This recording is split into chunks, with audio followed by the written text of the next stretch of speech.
estamos bien, sí. Comienza de aquí, la primera no contó.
the gym, you teach fighters about I guess about 100. Go to the body, but seldom you see it like this. Ayala is a great body fighter. Good body fighter.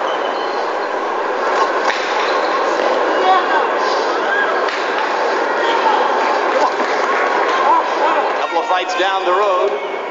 Champion Oscar De La Hoya defending his world welterweight crown against Hector Macho Camacho. Earlier you saw Richard Steele, the referee, offering referees instructions in Camacho's dressing room.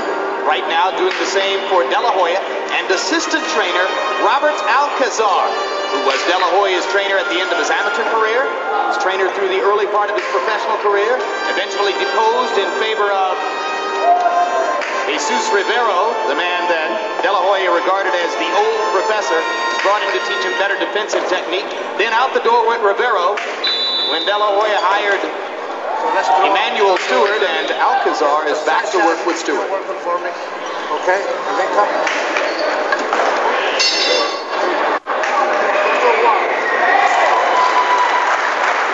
Final. It's a little surprising because his hands have been somewhat brittle. Broke his left wrist, I believe, 3 times. Was operating on his right hand, but he doesn't. Then you put 2 and 2 together and say he's not committing to every punch in all likelihood.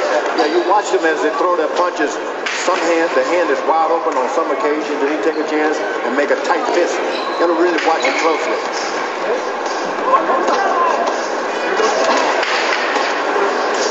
He looks like he's throwing a lot of hard punches to me, and they're landing on a hard man, too. Yep. But a lot of them are really skillful slaps.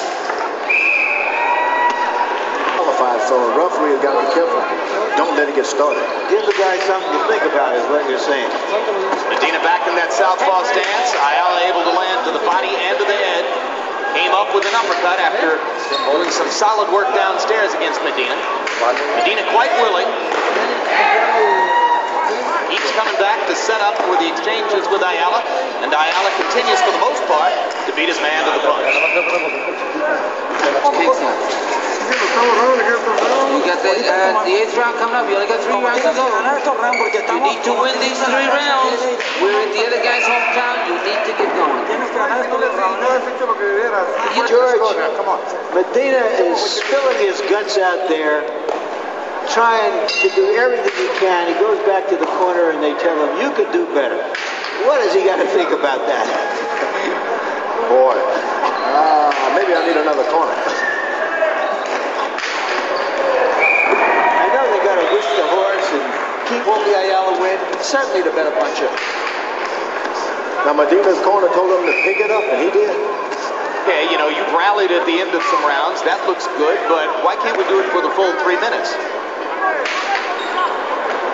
Sometimes a fighter who's taken a fight on short notice, as Medina did, isn't confident enough about his conditioning. You don't need any excuses.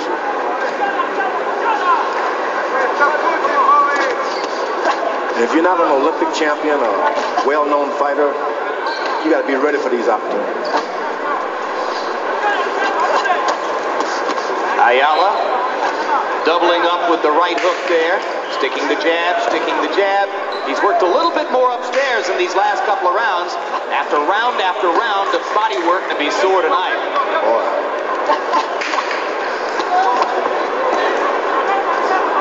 Well, you give Ayala an opening inside, and he will land the right hand in a hurry. Quick with the jab, quick with the hook. He's one of those real good front foot technicians. When your corner tells you to land fast punches, they're telling you also, don't put any power on them. So Ayala's thrown a lot.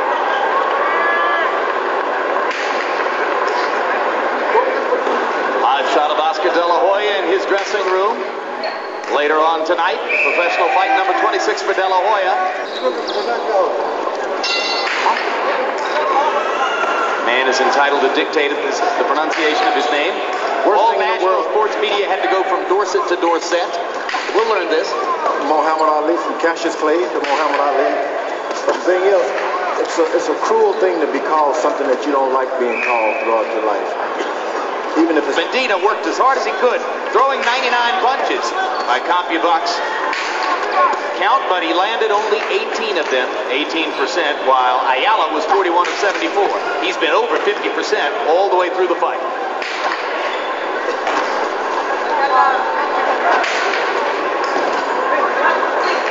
Medina's starting to take a look.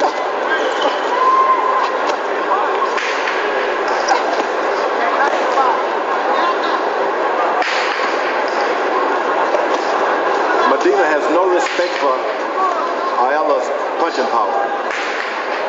Even after he's been hit with a couple of good shots, continues to come. And Larry was accurate in pointing out that blood... Anything that happens out of the ordinary day-to-day gym work drives you nuts. That's a good idea. Doesn't taste the same. Ketchup doesn't have that distinctive metallic taste. I would like it with some French fries.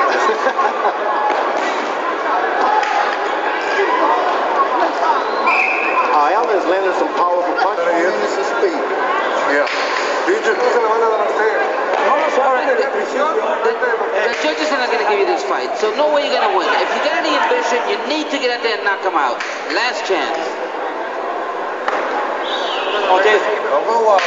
This is not a slugging match, okay? Okay. Speed. You got to use that speed.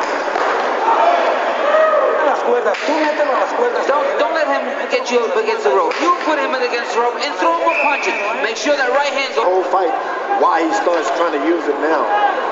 Straight right hand. Harold Letterman, how do you have it going into the 10th and final round? Jim, 89-82, 8 rounds to 1, Paul Ayala. Jim, in rounds 8 and 9, Ricardo Medina did something that really grabs the eyes of the judges. When he got hit by Ayala, he faded away. And it's almost as if he fell back. And if you notice that, the judges notice it. Left hand. Paul Ayala using for what would be the 14th decision victory of his career. 9 wins by knockout, 22-0, looking to get to 23-0 against...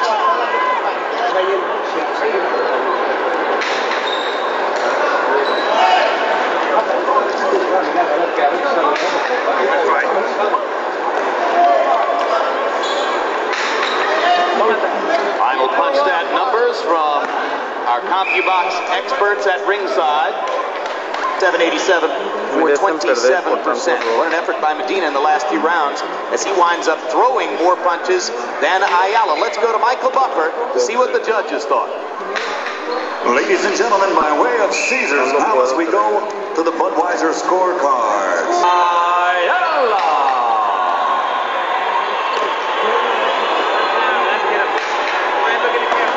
Clear victory, unanimous decision. Ayala goes to 23-0. Hoping for a title shot against a champion from Thailand in the 118-pound weight class. Let's go up to Nick Charles. For those of us wondering where all the body punchers went, we just saw one. Pretty good. Plus, he has everything to lose if he doesn't knock out the Macho Man. He better be ready. But before we see what plays out on that stage, there's Butterbean, who says Dennis Rodman wouldn't fight him.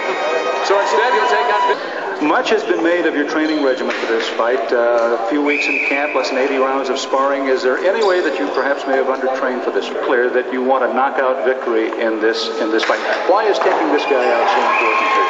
Well, because it's never been done before, and that's like gaining the first to do it. And that's it. It's an extra motivation. It gives me the energy to go out there and really fight. In Hector Camacho, you face another southpaw, and knowing what happened against Pernell Whitaker, who gave you some trouble in the ring, is that a concern for you? No, not at all. I think it's going to be a totally different style, totally different tactic that I'm going to be using for this fight. Any prediction? The victory, the win. By knockout? That's what I'm hoping